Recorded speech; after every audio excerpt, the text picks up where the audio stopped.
Yep, here we go, Dalan. We're on YouTube again. It's been a while, right? It's been about 3 weeks that we haven't been on these live airwaves with y'all. Maybe you see like 1 or 2 people dip in and out. Last time we did it, there was like 5 or 6 people dipping in and out. But since last time you told me not to point it out, I just kind of let people lurk. I'll let people lurk. Like, I see you.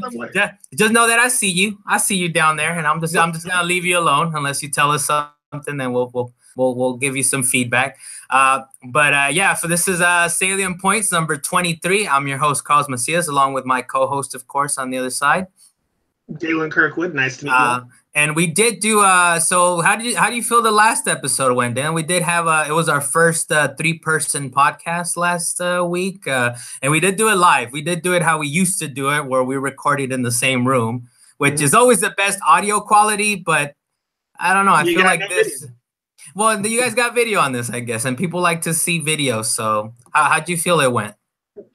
Well, it's been a while since we did a purely audio podcast. So the way that it did go, I was actually kind of excited because, we hadn't done a 3-way one before. Okay. I mean, hey, clarify what you're saying. All right. The way that it actually turned out, it actually went a lot more smoothly than I expected. I'm just saying it's not of a salacious manner, is what I'm saying, because you said we did it 3-way. But that's your own mind. That's your own fault, man. We'll get out of the gutter. Well, that's true. That's fair. That's fair to say. So we'll get right to the headlines right away. We'll get started. This it's not too many big news this week, but there's still some fun stuff in here. The first thing is apparently there will be no Switch 1.5, or when they do those revisions of it's a smaller form factor or a more powerful system. Apparently, Nintendo just wants to keep adding to the peripherals of the current Nintendo Switch. And this, according to Game Informer, it says the Wall Street Journal reports that Nintendo is looking at utilizing peripherals to continue the Switch's strong momentum in its second year on the market, according to multiple sources, quote, familiar with the company's plans, unquote. One of the examples is the upcoming Labo cardboard kits certainly fit the bill. And according to the report, Nintendo wants to continue to expand the Switch's features. This could possibly include, quote, Nintendo network-related features and peripherals to be attached to its USB Type-C port, unquote. So, Dalan, I don't know. What do you think, man? This means that we won't get a Switch 2.0 anytime soon. They're basically saying this is what you get. We will just add random stuff to the system going forward. Honestly, is it a little disappointing for you? Mm-hmm. Actually, honestly, I'm completely fine with that. That's the way systems used to be, and that's the way I believe that they should have been anyway. I mean, when they got to the PS3, I think that's the first time that they really did it, or even the Xbox 360, I think it was, where they went to the Slim. I'm sorry. The PS2 went to PS2 Slim. That was the first time I ever actually saw that. I mean, Nintendo, you just had a Nintendo. Yeah. Super Nintendo, you just had a Super Nintendo. Sega Genesis, you just had a Sega Genesis. They actually changed the core system. Nintendo 64, they had the one expansion pack that you put in it, but you didn't have to buy it entirely. You know what? That is a fair point that you say, though. It's one of those things where all these other systems have gone the iterative route, where you get a PS4 Pro and then you get the Xbox One X and all that. So I guess it's Nintendo at least saying, like, no, you got the system. Here you go. Buy some cardboard. Buy some cardboard now. We're not going to do a 1.5. We're not. So basically, they're doing it like you're saying, back in what we were seeing during the Super Nintendo era. Maybe you see one revision towards the very late of its cycle. But Switch is one of those things where they're basically saying it's like, you got to wait till 2. You got to wait till the actual Switch 2, where we're going to make a substantial upgrade. But it's a little disappointing, man, because to me, it's already behind the times. It's not as powerful. It's maybe approximates maybe like a little more powerful 360 right now, right? So it's like one of those. It's one of those. If they were gonna make the additional change, making a Switch 1.5, I mean, they could have just really said, "All right, let's push back the release of the Switch and just put all the stuff that we were gonna put." Oh, they had to get it out, man. And the Switch. with how terrible the Wii U was, they had to get it out. It was like it's March or nothing. If we don't get this thing out in March, where the ship is about to crater, you know, like in the Titanic, where the ship is going down and then the back part of it cracks. You know what I'm talking about? They were at that point, Dalan. They were at a fatal error point. All right, they were at the ship was about to go down. So, I mean, it's a little disappointing that this is how they're gonna do it. They're gonna Wiiify it, right? Because with the Wii is you got a whole bunch of random stuff with the Wii Remote Plus and all the little the wheel accessory. Yeah, so, they're selling all the accessories instead of another core system. That's what. Yeah, so they're going down that route, which is a little disappointing. I wouldn't have minded them going down the every 3 years we get a Switch 1.5, and it's more powerful. It can approximate a PS4 now. You know, it still won't be the latest tech you could get, but it'll approximate about a half a generation ago, and I would have been fine with that. So, but anything else on that, Dalan, before we move on to the next headline? Nope. I have nothing else to add to that. But being the next headline, moving from the Switch to the PS4, or at least the PlayStation Network, the PlayStation Plus, or at least PlayStation has announced PlayStation Plus as of, March 8th of 2019. They will no longer be including the PS3 games or PS Vita games in their PlayStation Plus free on a monthly basis thing. Now, they're still going to actually keep all the services. So if you got games from the PlayStation Plus previous to March 9th or March 8th, you'll still be able to use those as long as you keep PlayStation Plus. You'll still be able to use the PlayStation Plus save online folder cloud thing, saving, the cloud saving. But you just won't be. They just won't put any new games up on the PlayStation Plus or the PS3 or Vita. I mean, as a matter of fact, I'm actually fine with this, considering they've actually gone so far away from now those being legacy consoles. I mean, they already stopped really servicing the Vita. They just kept adding games for free on it. And in reality, I was kind of surprised that they were still doing it for this long. Yeah. So it's one of those things that the service is kind of like, why is it still going on? I appreciate it. I appreciate getting all these free games, but really, I mean, we talked about it in December, I believe, was the last time I plugged in my Vita, and since then, it's been a couple months since then, and I don't plug that thing in. The PS3 is not plugged inable, and I get it. I mean, but it still kind of sucks in a way, because they're saying basically that going forward, which is March 2019, man, they're letting you know a year ahead of time, right? We're gonna stop doing that. So, but as far as the PS4, it's like you're only going to get 2 PS4 games going forward next year, starting March 2019, right? So it's one of those things where it's like, it's a little disappointing, but at the same time, it's like, well, they got to move on. At some point, they got to move on. The Vita, they didn't necessarily send it out to die, but it's really it's been dead.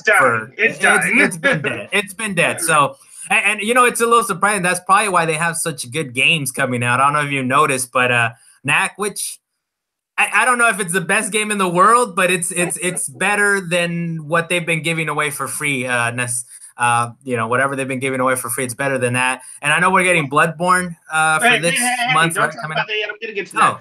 All right. Okay, I'll let you get to that. Sure. But the one thing I didn't want to actually mention about the change for the free games is the fact that they're going to reduce the number, of course, but you're still only going to get 2 PS4 games per month once they do make the change. And I was wondering to myself, what are they going to? How are they going to treat the VR games? Is that going to be added to the registry? And also, since they're reducing the number of games, why don't they just make it 3 PS4 games, even if one of them is a crappy game? I don't care. It's just we're so used to getting 6 or 7 games all at once, and now they're just going to drop it down to 2 just like 1 month. Don't get me wrong, they give us a year's notice, but I'd like to have more than just 2 games and have a very limited choice of those 3 games. But that's why the hope is that hopefully they're higher quality PS4 games, right? And the PS4 has a significant library already, and by next year we'll really have a good library where it's like you're only getting 2 games, but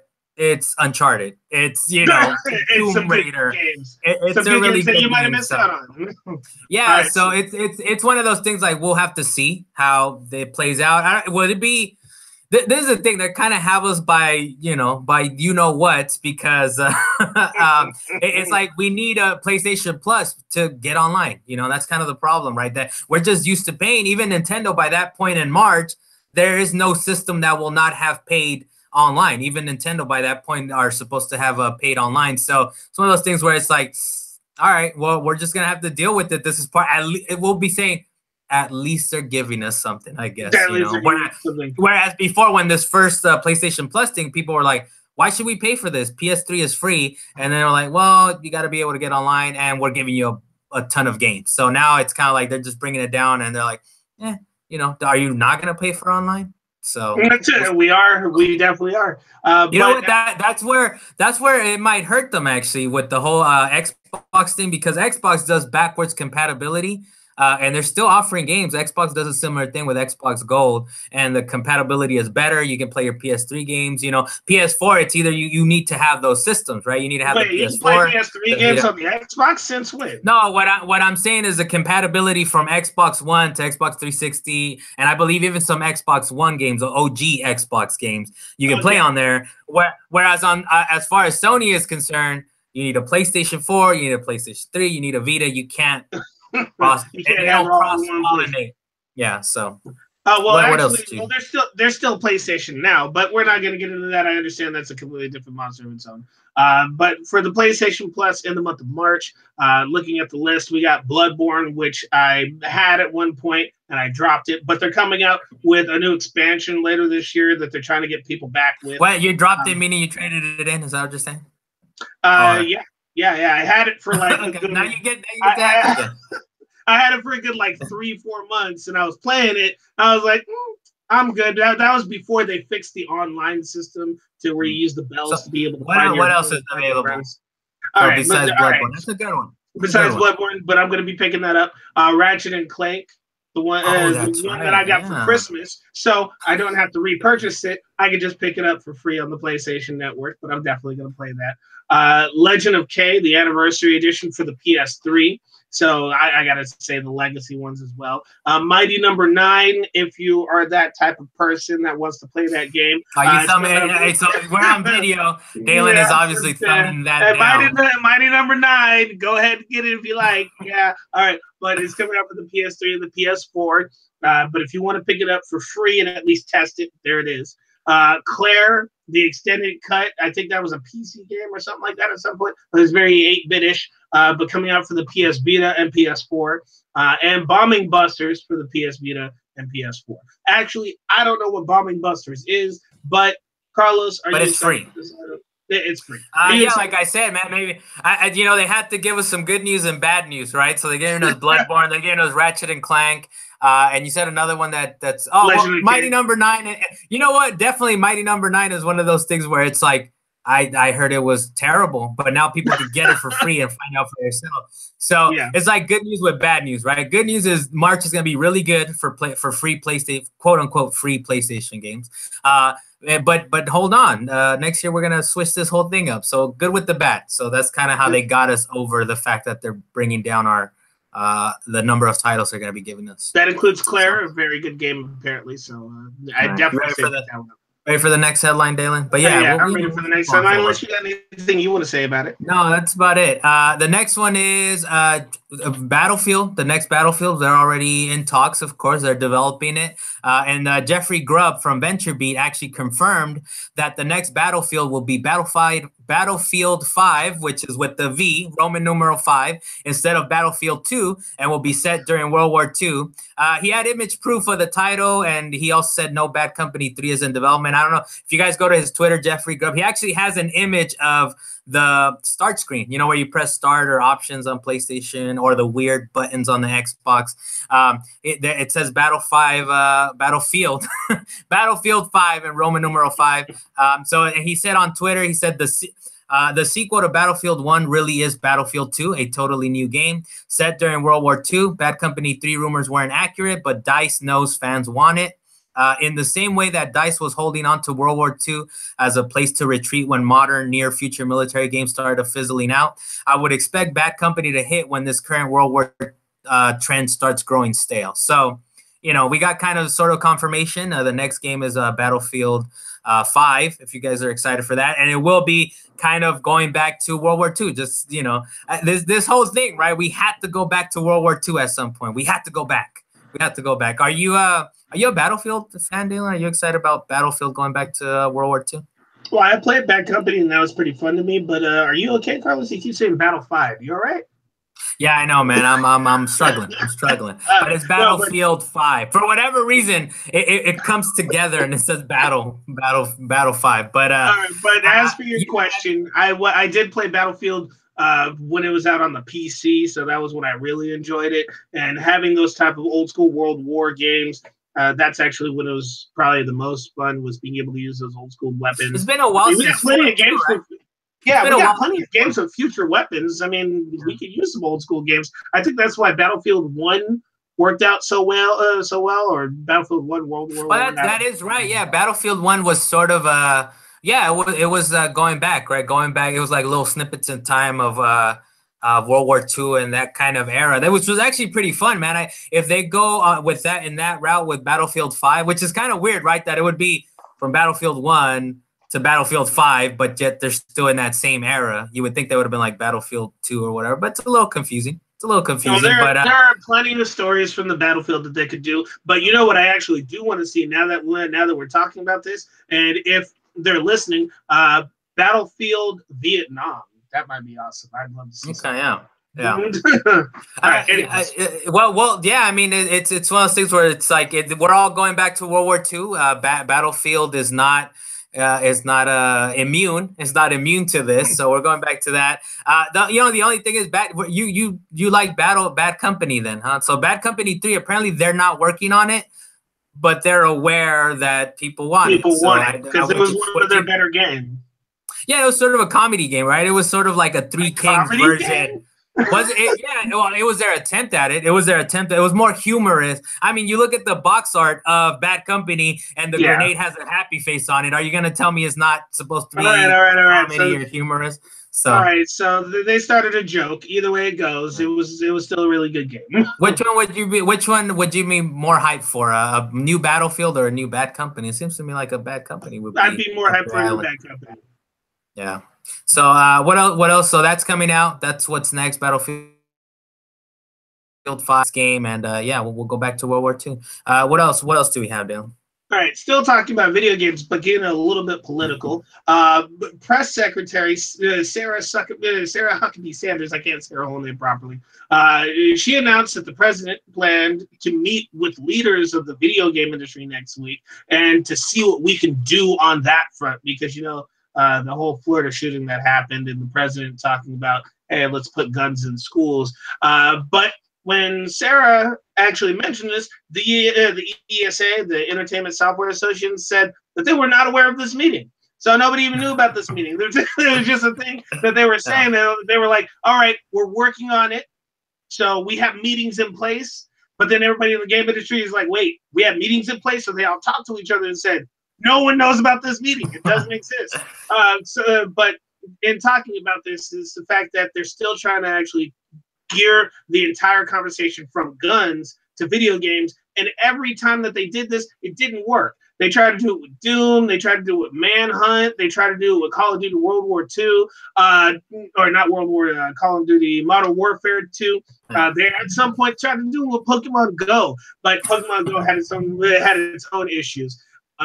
But the one thing that I was actually reading up on, I went and did a little bit of research of my own. Turns out that back in 2013, Obama actually issued executive orders to have the CDC research the impact of gaming on violence. And it turns out that he passed it to Joe Biden to be able to actually try and research it with the CDC.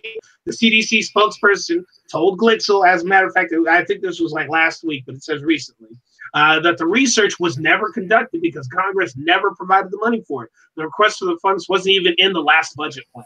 And that was just recently. So I don't think they're ever going to do an official research for it.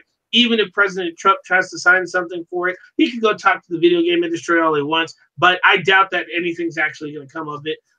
But in this respect, Carlos, what do you think of the fact that the president said he's actually, well, if he does, it's one of, what, can I first say this, and I'm gonna give you credit. Like, man, I'm kind of impressed, man. You read through this, you gave us a concise, nice story. I approve, and let me give myself some credit because I believed in you. I believed in you on this. So, I mean, as far as the Trump thing, it goes back to the same thing where we're trying to scapegoat, we're trying to scapegoat movies, because it wasn't just video games. He was talking about violent movies. What are people watching? That kind of thing. Which I why not? We should study it. We should study in a nonpartisan way, or whatever you want to call it, in a way where it's unbiased, and like, let's find out, does it have an effect? And you know what? Maybe it does have an effect in a slight manner where it desensitizes you in some way or another. But to be honest, it really is a scapegoat. No, I read about that too. There are already universities that do this. There are already universities that have done this. They've done that research. Even if the CDC doesn't do it, even the professors for the universities said that only about 10 of those professors even believe that there's the correlation between gun violence and video games, and those have all been older professors that don't like kids. Yeah, so and I like it. I like the fact that there are already studies showing that, like, look, you know what, you guys are kind of just BSing. I mean, one of the biggest things, and it's one of the things you were mentioning, is the fact that there's big companies, right? There's Activision, there's EA, there's 2K, and all these companies, and these companies are unaware of him trying to set up a meeting. They're like, who's he talking to? I don't know what this meeting he's referring to, because he's not talking to us. He could be talking to the ESA. He could be talking to companies that are actually like doing something, even esport companies. He could be talking to Blizzard. He could be like, so what's going on with this? But no, it's just one of those things where it's like, let's scapegoat it in a way where it's like, it's about video games. Video games are making the children violent. It's like, you know what? I don't know. Maybe there's mental issues concerned. Maybe it's too easy to get guns. Maybe there are other things that you guys do not want to talk about because you want there to be freedom to stockpile all the weapons you want, because of course someone's going to slam down your door. It's really about protecting themselves against the government, right? That you don't want to let Uncle Sam in. It's like, Dan, how about this? You have 50 AR-15s in your house. Uncle Sam comes in with this army. Are you going to be able to defend yourself? Even with stockpiled 100 weapons, will you be able to defend yourself against Uncle Sam?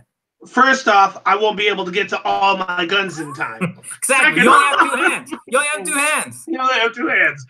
Second off, no, I won't. Unless you have a nuke that you need decommissioned right now in your backyard, in one of those septic tanks you got in your backyard. What you gotta do is you gotta make a bunker. You gotta make a bunker, go underground, set the explosives that you have wired throughout your entire house, and blow that thing to bits when everybody shows up. And it takes you down with it as well, because you're gonna trip over it. You're gonna do something. But it's one of the things I will say is he actually. It's really funny watching him because Trump has no sides, right? People don't understand this, right? He has no real sides. He was a lifelong Democrat, man, and then all of a sudden he switched over to Republican. So it's always funny to see. I know we don't want to make it too political, but this relates to video games in a way, because he's trying to get into talking about to video game companies. But if you watch those meetings, it's always funny because people want him to pick a side or not, but it's like he doesn't have a side. He's just himself. He's just Trump. And we're probably going to miss his brand of ridiculousness, because it's like, oh, man, the next president is like, yeah, he's doing good. He's doing good things for us, but he's so boring. He doesn't tweet. He's not controversial. No, I'm sure that the way that the president has actually conducted himself through this particular term, it's actually going to blend into the next terms. It's not going to be as bad. They're going to be actually political and democratic about the things that they do versus what Trump is doing. But there's this whole shift on what being a leader really means right now. That's kind of, what? That's the fear, right? That's the fear. Who's the next one? Because I know they're throwing around, just to end it, just a quick little aside. They were talking about like Oprah running. I was like, look, Oprah, she might be a perfectly fine individual. I like Oprah. But what are her policies? How is she a politician? We're just going to have another Trump, but just the opposite. Is like, Oprah straight up said no, though, so that's fine. Yeah, so we'll see. But any other thing to kind of leave this there, Dalan? I mean, he's going to meet. I don't see it really. If he does manage to meet, I don't know who he's going to meet with, because he's not meeting with the big companies. But if he does, I don't know what comes out of it, man. It's like it's video games are like, we go to First Amendment rights, right? That it's freedom of speech, and it's like art. It's like movies. It's like music. You produce the art. I do have one other thing that I was going to read off before I actually pass it back to you for the next thing. Sure. I was reading through Twitter, seeing what people were actually saying about this. One person stood out to me, Michael Patcher.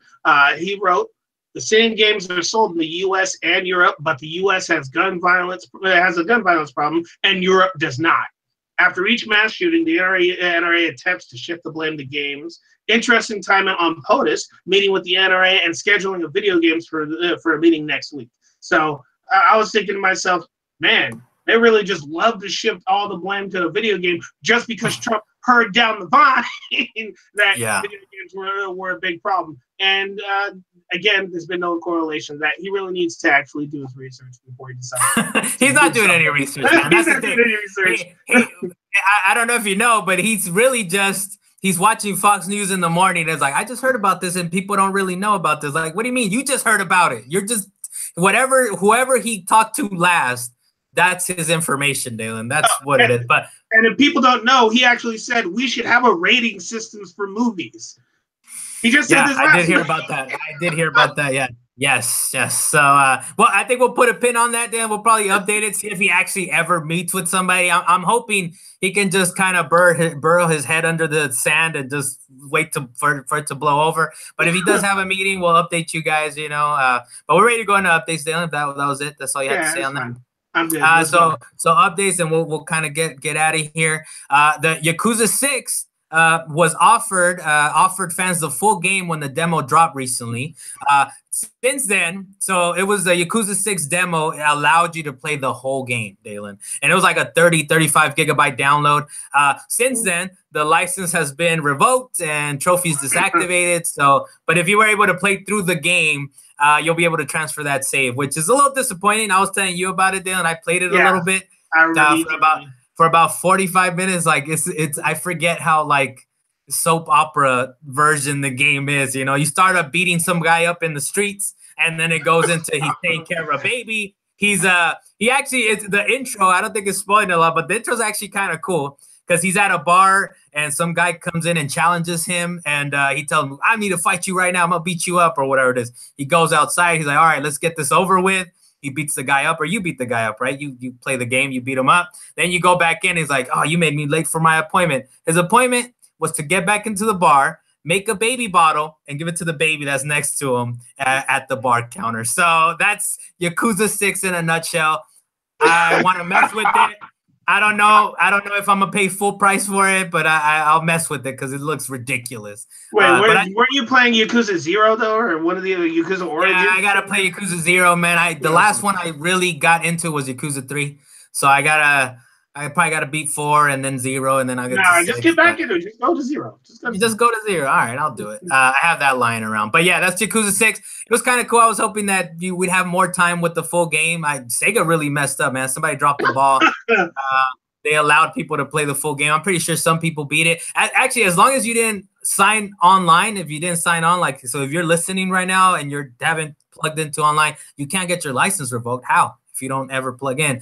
But the systems, the way they are, your system automatically plugs in, Dalan. So it took my license away. Thank you, Sega. The next one. So Detroit Become Human has a release date now, May 25, 2018. So that's March, April, May. That's about 3 months away. I know you're excited. I believe you're excited for it, right? I do want to play Detroit. I definitely want to play the game, but somebody in their wisdom. the game you're excited for. What about that box art though, Dalan? I know you're really excited about the box. If you haven't seen it, you guys should go take a look. The last time I was excited for box art was Zelda. What was it? The one that came out for the GameCube slash Wii. Wind Waker? No, not Wind Waker. Oh, Twilight Princess. Twilight Princess. That one was the last time I was actually excited for the box art because they had this pre-order box art. That was a nice box art. I have it lying around somewhere. The pre-order box art was beautiful. And then they decided to change it last minute before the game released. But I still have the pre-order box art because the people at GameStop are awesome. But the fact is, so if people haven't seen the box art, why is it so terrible for Detroit Become Human, Dalan? It's not terrible. That's the thing. No, one guy on Twitter decided to say bad. It's pretty bad, man. When you got it's pretty bad, man. When you just got the guy and that's the face on the cover, it doesn't really tell you what the game is. I mean, it has a little thing on the side of the back. That's not the point. It's got to entice you. It's got to entice you, and that box art is definitely not enticing. How about that? I'll put it to you like that. I get the fact that it's pretty terrible. Look really closely at it, and you have to be one of those people that love the movie Ex Machina. I get it, but But it's still okay box art. It's fine for the fact that people want to play the video game. If they already know about the video game, most people that don't know about the video game, even if the box art was completely beautiful, if that's not your type of game, you're not going to play it anyway. Fine, Dalan. All right, it's terrible. You say it's okay. We can move on. I'm saying it's not bad. I'm not saying it's great. Whoever's listening to this, to see how terrible it is, just to Detroit Become Human. You can let us know if it's terrible or we're just, we're making stuff up. The next thing, the Switch time counters were reset recently after 1 year of Nintendo Switch's 1 year anniversary, which is the time counters is like when you play a game, it tells you played it for hours, for 10 hours, for 15 hours. I'm pretty sure Puyo Puyo Tetris, I had like 100+ hours, I'm sure, at some point. I really went hard on that. But Nintendo, in a statement to Polygon, said, some Nintendo Switch owners' play activity information is displaying incorrectly. The company statement read, we are aware of the issue and we expect to have more information to share in the near future. Basically, Nintendo saying like, we'll figure it out. Something happening. Yeah, this is probably those Y2K. This is probably one of those Y2K things. Remember that? It's like, oh, it's going to move from 99 to double zeros. What does that mean? Will the computers understand? And that's probably what happened to the Switch, man. It was Y2K, but the Switch version. And 1 year.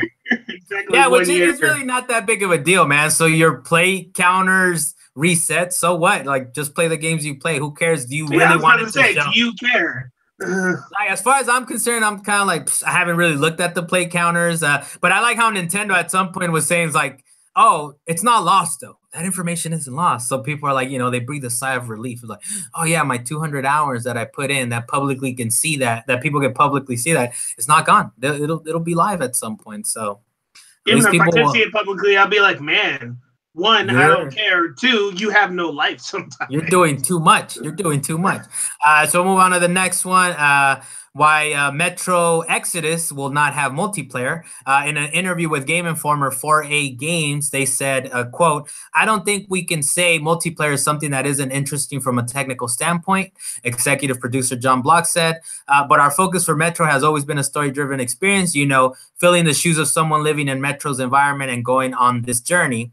And also during the interview, Block mentioned that 4A had toyed around with the prototype for co-op, but weren't satisfied with the results. Quote, this is the sort of thing that is its own beast. You got to spend just as much time working on it as you do the main game, unquote. So, the Metro series has always been kind of a single player game, right? I haven't played them. I know you have, right? So it's kind of weird, but at the same time, we are in this new era of loot boxes and all this other nonsense where it's like, why don't you have co-op? Why don't you have multiplayer? But, there's like, hey, it's not part of the focus. So single player games are not dead, I guess, and we're still getting it with Metro Exodus, right? It is for me, it's a first person RPG. It kind of reminds me of Wolfenstein, just not as, extremely action packed as Wolfenstein is. Well, Wolfenstein, there's very little RPG, if at all, to be honest. I'm saying Metro Exodus just has more RPG elements to it. So that's like saying, why don't we make Fallout co-op? So I'm like, no, It doesn't need to be co-op. It's fine the way it is. Leave it be. It is just fine. Yeah. So, but I mean, it's one of those things like, co-op maybe. Co-op I could see, or like where you play with another player. But if the series has up to this point it's a single player game, and it's cool to see that the company 4A is like, look, this is a single player adventure. This is it. This is what we're making. So it's kind of like for Cyberpunk, right? Cyberpunk 2077 or 20 whatever the title is. One that's coming out. Now, like, we're not doing loot boxes. We're not doing nothing. We're giving you something incredible. Don't worry. We're giving you a game. Stand down. Stand down. So, I like the response. They're saying this is the game we're going to make, and that's what we'll get, and you can look forward to that. Next is Bethesda announced that their showcase will again kick off E3 the Sunday before doors open on June 10, 2018 at 6:30 p.m., 9:30 Eastern. So it's again, Bethesda has kind of been making a show of this, and I believe maybe Microsoft was doing it, or Microsoft was doing Monday.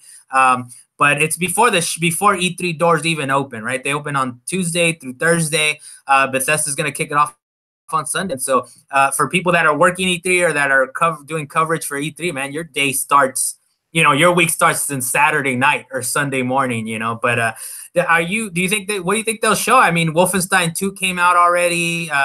maybe Doom 2, maybe the next Elder Scrolls. I mean, they already kind of said that we won't get an Elder Scrolls till like 2 games from now, but you know, I don't know. I think maybe Doom 2. Doom 2, we might get a glimpse of it this time around. Maybe we'll get a full VR version of Doom 2 or something like that. Well, I think they might end up focusing on VR, or they may end up just announcing a bunch of expansions for games that they already have. So yeah, I think that's actually the way that Bethesda has actually been going recently. So I don't expect them to do much more than that as of right now. We'll probably get bigger. They've had a good announcements next year. They've had good shows though, man. They've been the showcase. Whenever they have the showcase, you're like, what do they have? I mean, they don't really have too many games. They have Wolfenstein, Doom, Elder Scrolls, Fallout. They're big games. Don't get me wrong, but it's like one of those things. It's like, well, we already Fallout 4, Skyrim came out, so I'm sure they got something. Yeah, if anything, if they're going to announce something big at this year's E3, it's going to have to be like a new IP. If they don't announce a new IP, it's not really going to be much that I really care about. I'm hoping for Doom. Next, talking about games coming up, Activision. So Activision plans on more remasters. There's, according to US Gamer, in a message to investors, Activision wrote of its 2018 plans, quote, "We expect to release World of Warcraft Battle for Azeroth out latest Call of Duty game in the second half of 2018. In addition, we expect to deliver ongoing content for our various franchises, as well as releases of remastered versions of titles from our library of IP." So, you know, we already got not Naughty Dog. We already got Crash Bandicoot, and Spyro has kind of basically been confirmed at this point.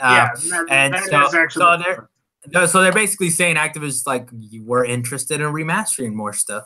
Is there anything, Dalan, that you can think of Activision's besides Tony Hawk 2? I'm down for a Tony Hawk 2 remaster. Well, I'm just down for another Tony Hawk game, but we've had that Tony Hawk doesn't really own the rights to his own game. But it's the fact that I was actually okay with Spyro. Yeah, we spoke on it. That's like one of the bigger ones. And as for Activision, there's really only a handful of games that I can even think of off the top of my head that they even made. Because back when I was younger, I didn't really follow Activision, or at least not Activision themselves. I just played their games. A good game came out, I was there playing it. That was pretty much it. But I remember they also blew up. Like they've always, they go all the way back to like Pitfall and that kind of thing, right? But lately, I mean, they're juggernauts in the sense that they merge with Blizzard and they do Call of Duty and they do all these other. They have a lot of big time games now. In the last 10, 15, 20 years is when they've kind of come into their own, right? But during the 90s, it was very Japanese heavy type games. So it's kind of like, well, what can they remaster? It would have to be things that they acquired, right? Like Crash Bandicoot, they acquired from Naughty Dog at some point, or Sony.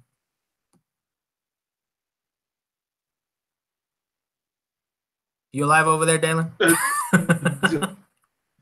Oh man! I said acquired from. Who did they acquire it from? You couldn't hear me? No, you cut off pretty bad. They acquired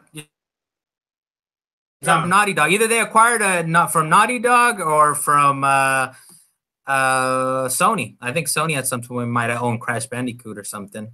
But I know Spyro is an Insomniac game, so I guess they must have acquired Spyro from Insomniac at some point. Because it is all Activision, right? So actually, you know what I'd love to see them remake is Altered Beast. Because when I was a little kid, I used to love that game. I know they re-released the game. Altered Beast is Sega, though. Altered Beast is Sega. But you gotta. No, but it was still an it might have came out on Sega, but it was still an Activision game. No, it was very much a Sega game, Dalan. Don't make me investigate this. Don't make me bring out the stick, Dalan. Yo, I'm looking at it right now on the list. I said, I looked up list of Activision video games, and that is one of them on this list, along with Afterburner, the Jet game. The Amazing Spider-Man from 2012, but Afterburner was also a Sega game, I believe.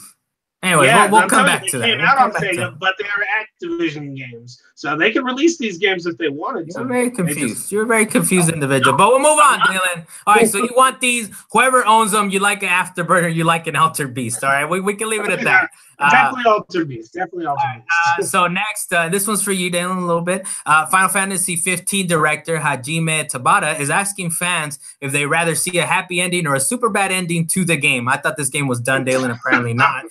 No.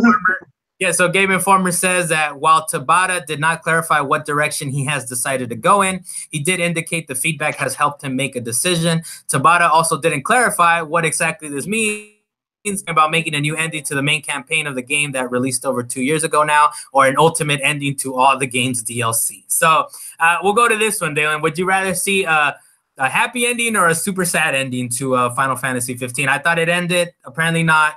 Let's say it did or didn't. What would you rather see, Dalan? A happy or a super sad ending?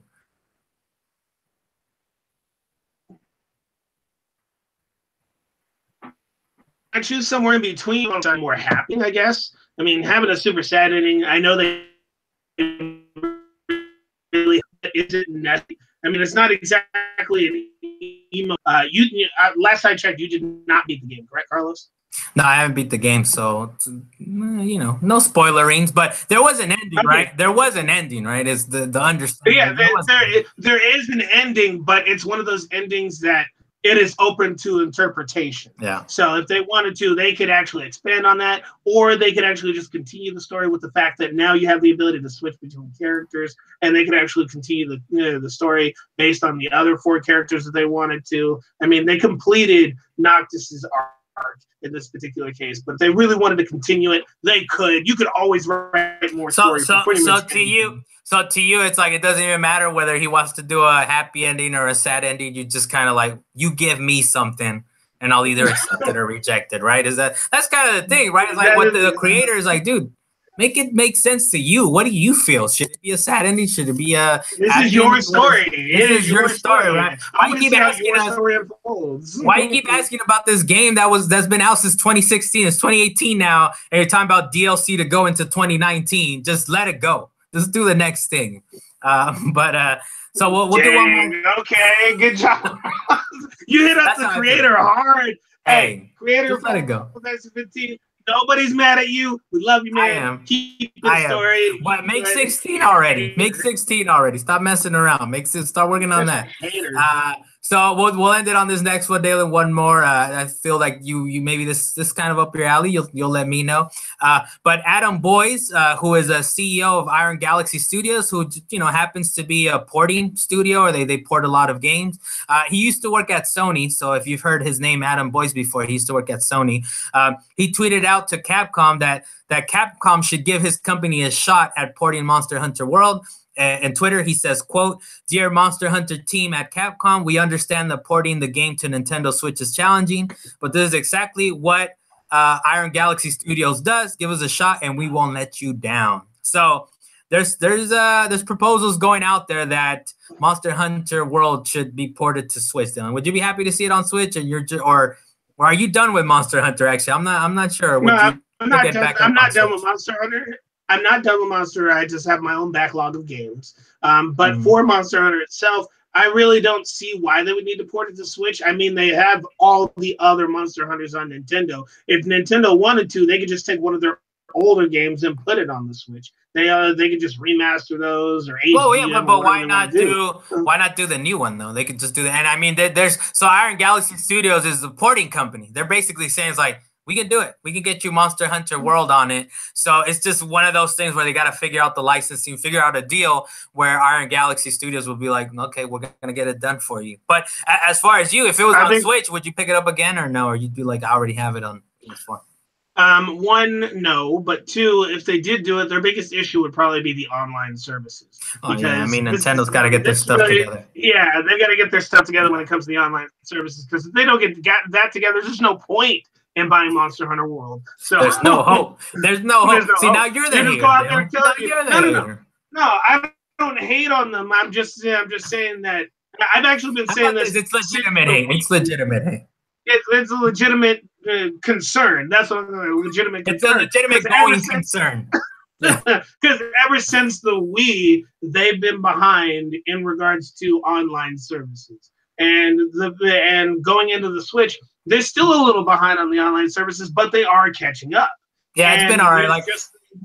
Like I mentioned before, Rocket League, man, works like a beauty on my phone. on my phone. I'm over here tethering, and I'm playing Rocket League matches on the go. But you know what? For this, that was it. It's a light week this week.